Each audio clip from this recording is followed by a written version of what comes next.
Tina C, Tina C. It's the Tina C Hi, show. this is Tina C. With the L stop.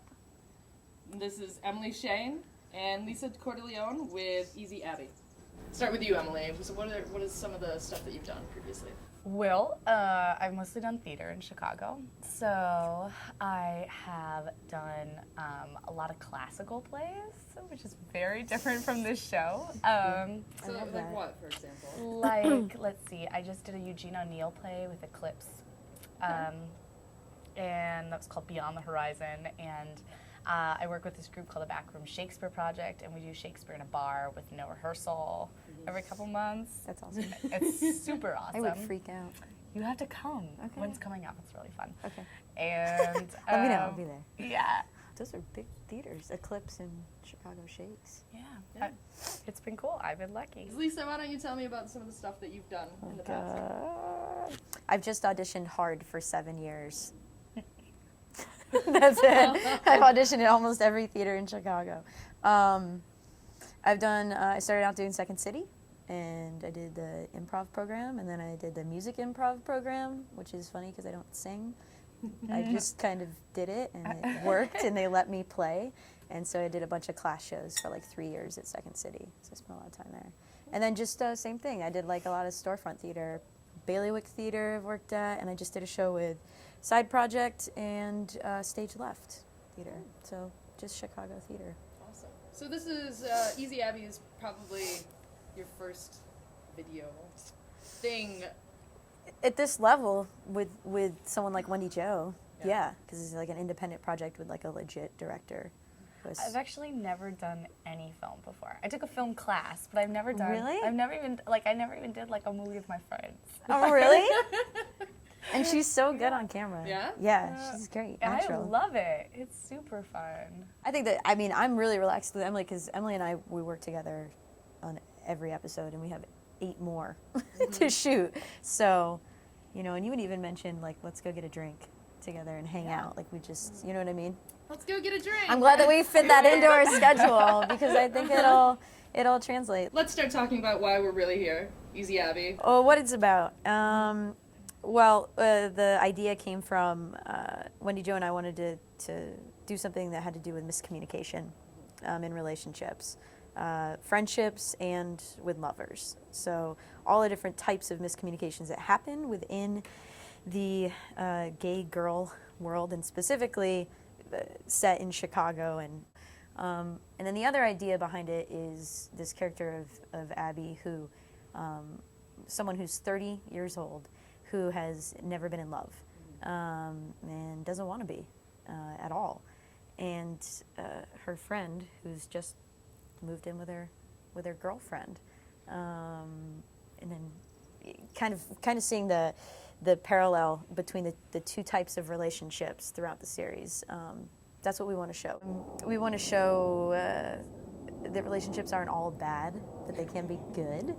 And even though there's miscommunication, I know, right? I'm so Relationships are horrible. awful. Well, doesn't want to be in a relationship. That Sums it up. that That's pretty it. much. And then it's funny as shit too. We wanted to have some like meat to it, you know, on top of the funny, so that way these characters are weighted in something, so it's not just, you know, goofball. Yeah. There's gonna be a lot of funny parts too, right? I think it's hilarious. It's Wendy Jo's writing this stuff that's like, I don't know, she just writes so fast. I think she writes amazing characters that are like super full and super weird. The way like people. She likes them weird. She likes them weird, and like people are weird. They're very, very, very strange, and in that there's a lot of comedy. Yeah. Sure. She likes the gray and everything. Yeah. And I'm very black and white. Like the first season, I'm like, okay, you know, here's beginning, middle, and end, and here's how we're gonna get to those. And she's like, okay, and she'll like find all the gray areas, and then, you know, start filling that in. So tell me about your individual characters and what that is like on the show. Well, I play Sarah, and Sarah is Abby's best friend of a good amount of time, like from college. Right, and I think they've known each other for so long and seen each other at such highs and lows in their life that there is like no more shame in any of it. There's no embarrassment No. between one another. It's just what it is. It's just an easy friendship. Yeah. Yeah. Yeah. So tell me all about Abby, All about which is only, a bit character in the piece. Aye, Abby. Well, she suffers from an anxiety disorder. She's kind of OCD.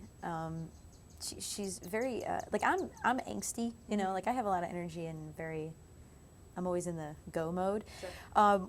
We're just kind of turning up that for Abby, and she's very particular about things, and we're still learning as like we continue to create and write. It's like we just had the idea that we want her to be. She has this dream of programming a video game that's about lesbians, and then we can create it to be whatever fantasy that we want it to be, or prove any lesbian stereotype that we want it to prove, and then we can parody the fuck out of it. Yeah. And she doesn't want to be in love. She's never been in love. She doesn't want to be. Deep down, I think that she does. The big thing for her is she's never heard the words "I love you," and I want to see her hear those words, and then we'll take it from there. I don't know what's going to happen yet. I do know what's going to happen, but I do know what's going to happen. But I want her to hear those words, and I want the audience to see someone hear those words for the first time, and not at 20. Yeah. But as an adult. And I think that's really important, because I think there's some people that may be true for. So how close do you guys feel that these characters are to your everyday, to your real life? It's like, I don't want to answer that question, actually. I kind of keep to myself about some things, so, and she seems a little bit too, like, she's like my dream version of what I wish I could be. Yeah, Like, she's she's like, if I thought that I was like so smooth or like cool, like, that would be Abby. It's like living like the dream version of what I wish I could be, talking to women, Sure. instead of like a fumbling idiot. Do you feel like? Sometimes, yeah, I mean, Really? I think sometimes, because I'm just like, all I talk about is acting, so that's got to be boring. Nah, not really. It's Right? something that you're passionate about. I think it's good to talk about what you're passionate about. I guess so. I'm assuming there's going to be some ins and outs of. Oh, there'll be ins and outs, my friend. Like as much, You're like school teacher, nice. yeah, Sarah's a school teacher. As much like game as this one has, I have Believe you have. 0. Yeah. But it's endearing because she's nice. She's just a good. She's the best Who friend. doesn't want to be with a nice person? I know. I know. So I know you guys have the fundraiser that's coming up. So why don't you tell me a little bit about that and what the goals are and the date? Sure, the Date's date. kind of important. Date's important. There it is. The details. The date of the fundraiser is October 25th at Parlor on Clark. And we are, at the same time, we're going to show episode 1. I hope to show episode 2 as well. But at least episode 1 will be shown. So that'll be our official launch party.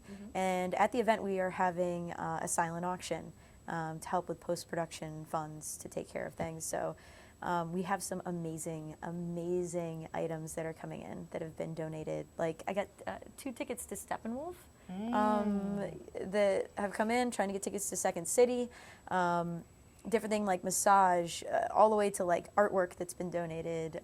If you go to that fundraiser, you'll get to see the first and second episode before it officially launches out on the web. Right, and then it'll be on the web November, I think if that's a Thursday, November 1st. And then I think our idea is that we want to release 2 episodes per week. We'll have 14 episodes in the first season, so 7 weeks, and knock it out before the holiday. Why don't we just wrap it up? Wrap it up. Oh, Yeah. wrap her up. That sounds Easy, good. So, Abby. fantastic. Thanks again. Thank you. Thanks, Tina. I love the L stop, as should you.